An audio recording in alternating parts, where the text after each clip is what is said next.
Welcome to this shortwave radio channel, and just wanted to share a web page. So I got, of course, an email from N9EWO, which is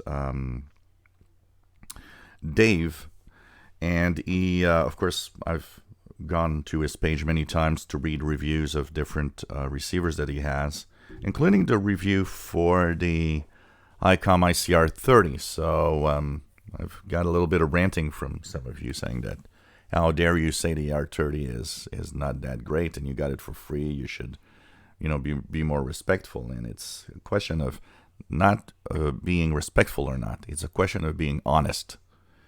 And like I say, I can't say a radio is fantastic if it's not.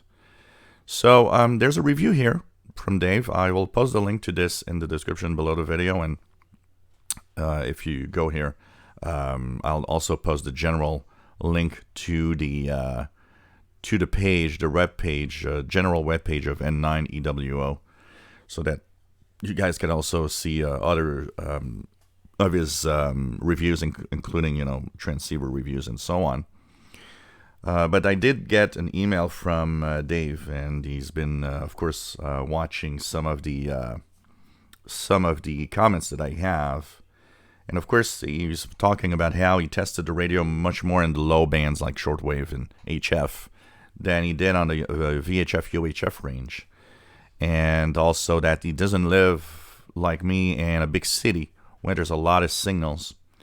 But kind of agrees on certain points with me, including the fact that the R30 is way too expensive for what it is. And one of the things I had not thought about, but that he did bring up in his email, was the fact that maybe the licensing fees for some of the digital modes boosted the price. And that is possible because, yes, you got to pay licensing fees to use some of the digital modes in here. Also, of course, like pretty much everybody is ranting at one very specific thing also on the R30, is the lack of DMR. And that is something that I got to say is, in 2019, 2020, kind of, sad that they didn't add that to the receiver. So anyways, I'm posting the review here, and the reason why is because today I will be posting my review of it in two parts. My first part will focus here on the shortwave aspect of the radio, what to expect and how it performs, and some of the features that could be useful for the shortwave listener.